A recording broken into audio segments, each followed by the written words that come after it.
Bismillahirrahmanirrahim. Today I'm coming up with a new topic, which is conditional sentences. What are conditional sentences? Conditional sentences are in the conditional mood, which is used for hypothetical scenarios that are dependent on a certain condition or conditions. Conditional sentences हमेशा conditional mood में होते हैं, जो use होते हैं hypothetical scenarios के लिए। Hypothetical mean वो कंडीशंस, वो सिचुएशन जो हम इमेजिन कर सकते हैं लेकिन वो रियल में नहीं होते। वो सिनेरियोज भी वही कंडीशंस ही हैं जो डिपेंड करते हैं किस पर, एक कंडीशन पर या बहुत से क्या कंडीशंस पर डिपेंड करते हैं। कैसे करते हैं अभी बताता हूँ। कंडीशनल सेंटेंसेस के 4 स्टेजेस है, जिसमें जो पहला स्टेज है वो है zero conditional. A zero conditional sentence uses the present simple tense to talk about what is always or generally true. Zero conditional में हम क्या करते हैं? ज़ीरो कंडीशनल सेंटेंसेस में हम प्रेजेंट सिंपल टेंस का इस्तेमाल करते हैं जब भी हम बात करते हैं एक हकीकत पर। It is classified as a conditional because it creates a hypothetical situation to describe what would be true each time something happens. जो भी होता है हम सोचते हैं कि गलत है या ठीक है, तो आपने ज़ीरो कंडीशनल सेंटेंस में उस चीज़ पर बात करनी है जो बिल्कुल 100% ट्रू हो। जो चीज़ 100% ट्रू हो उसके बारे में जो हम बात करते हैं, तो हम क्या करते हैं ज़ीरो कंडीशनल में क्या करते हैं उसमें ज़ीरो कंडीशनल में हम क्या करते हैं उस पर बात करते हैं। तो आपने कंडीशनल सेंटेंस में क्या करना है, इफ़ का इस्तेमाल करना है। इफ़ के साथ आपका एक यहाँ स्ट्रक्चर है, उसका भी आपने क्या करना है, इस्तेमाल करना है। ज़ीरो कंडीशनल के आपके लिए क्या स्ट्रक्चर है अभी बताता हूँ। The general structure for the zero conditional is if plus subject, present tense और predicate verb.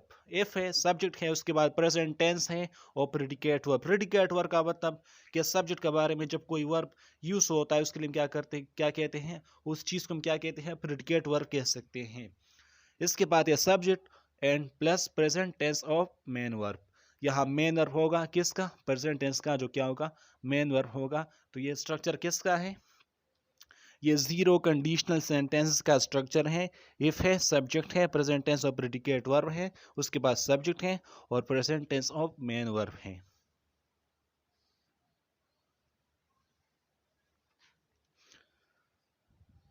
For example, if you throw a ball in the air it comes back down.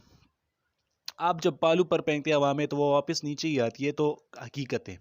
ये तो हमने बता दिया कि ज़ीरो कंडीशनल में हकीकत के बारे में क्या करते हैं, बात करते हैं कि जो चीज़ हकीकत में होती है उस चीज़ पर हम क्या करते हैं, बात करते हैं। If you throw a ball, through क्या है, प्रेडिकेट वर्ब है। यू क्या है, सब्जेक्ट है। इससे पहले हमने क्या लगा दिया, इफ़ लगा दिया। तो ये वो स्ट्रक्चर हमने यहाँ यूज़ किया। A ball comes back down every time you through it in the air. Ball हमेशा नीचे आती है जब भी आप ऊपर फेंकते हो। क्या है, हकीकत है, इसमें हमने बात की। First conditional, The first conditional is very similar in structure to the zero conditional. यह स्ट्रक्चर में बिल्कुल zero conditional की तरह है।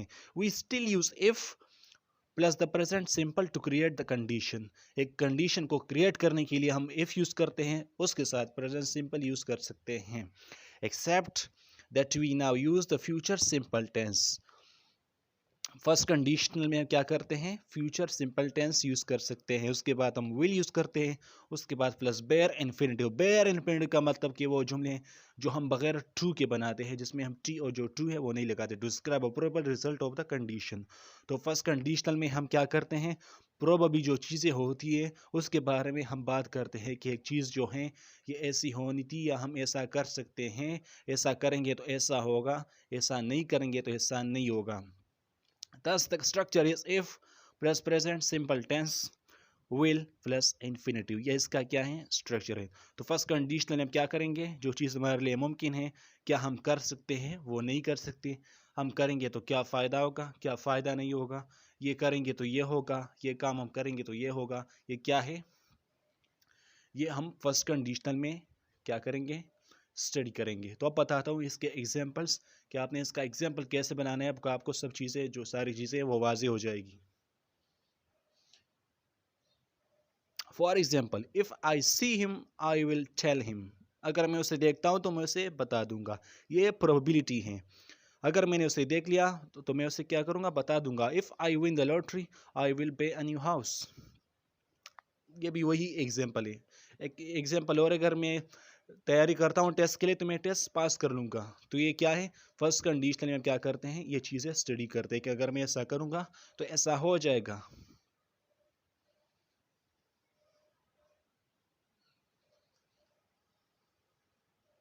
Second conditional. We use the second conditional to speak about a hypothetical situation or outcome resulting from the condition. Unlike the first conditional, we use the second conditional to talk about things that cannot or are unlikely to happen. Second conditional में हम चीज़ के बारे में बात करते हैं जो बिल्कुल नहीं होती या होती भी है तो बहुत ही कम होती है।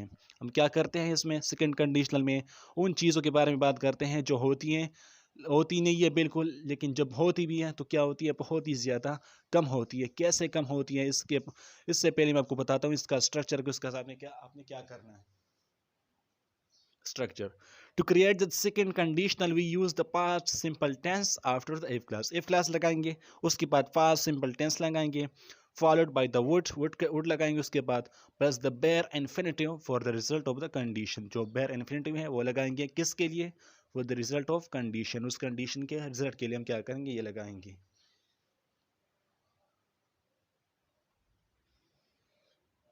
For example, if I went to London, I would visit Trafalgar Square. If I won the lottery, I could pay a new house. तो हमने यहाँ क्या बात की, सेकंड कंडीशनल जो है उसमें हमने क्या बात की कि हम इसमें अफसोस ही कर सकते हैं।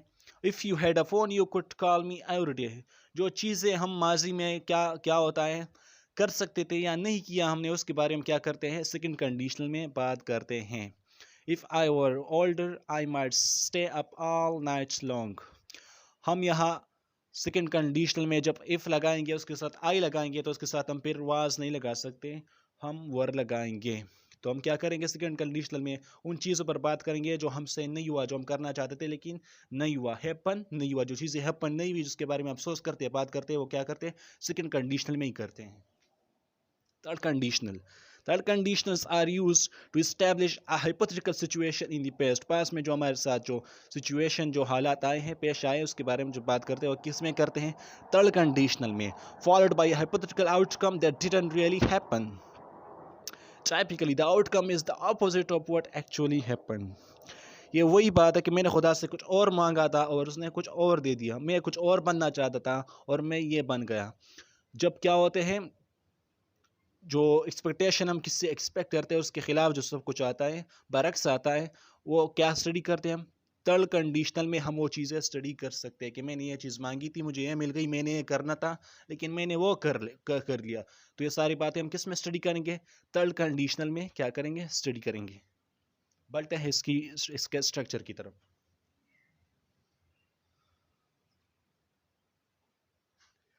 To form the third conditional, we use the past perfect tense for the if conditional clause.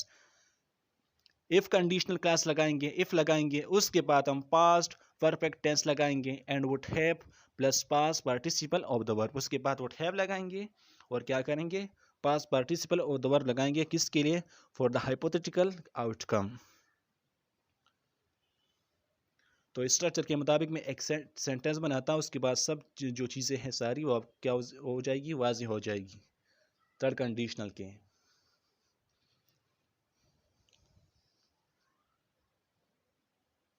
For example, if I had been more prepared I would have passed that test. हमने यहाँ क्या लगा दिया, इफ़ लगा दिया, उसके बाद subject लगा दिया, उसके बाद हैड बीन लगा दिया और उसके बाद हमने क्या लगा दिया, वो क्या लगा दिया, वर्ब लगा दिया। I would have pass the test, अगर मैं तैयारी करता, खुद को तैयार करता उस टेस्ट के लिए तो मैं क्या करता, पास कर लेता। तो जैसे हमने कहा था थर्ड कंडीशनल में हम पास परफेक्ट का इस्तेमाल करते हैं, तो हमने कर दिया, उसके बाद वुड हैव का हमने इस्तेमाल करना था, वो भी कर लिया। In reality the speaker was not prepared and so he didn't pass the test by creating a condition in the past using the past perfect tense. ये बात भी ठीक है। They can calculate how they might have achieved a different outcome if they were more prepared. यहाँ वो वही बात हो रही है कि अगर वो तैयारी करता तो वो टेस्ट वो क्या करता, पास कर लेता। तो हम थर्ड कंडीशनल में क्या करते हैं, पास परफेक्ट का इस्तेमाल कर सकते हैं। So thank you for watching this video and don't forget to subscribe my channel. Try to share this page.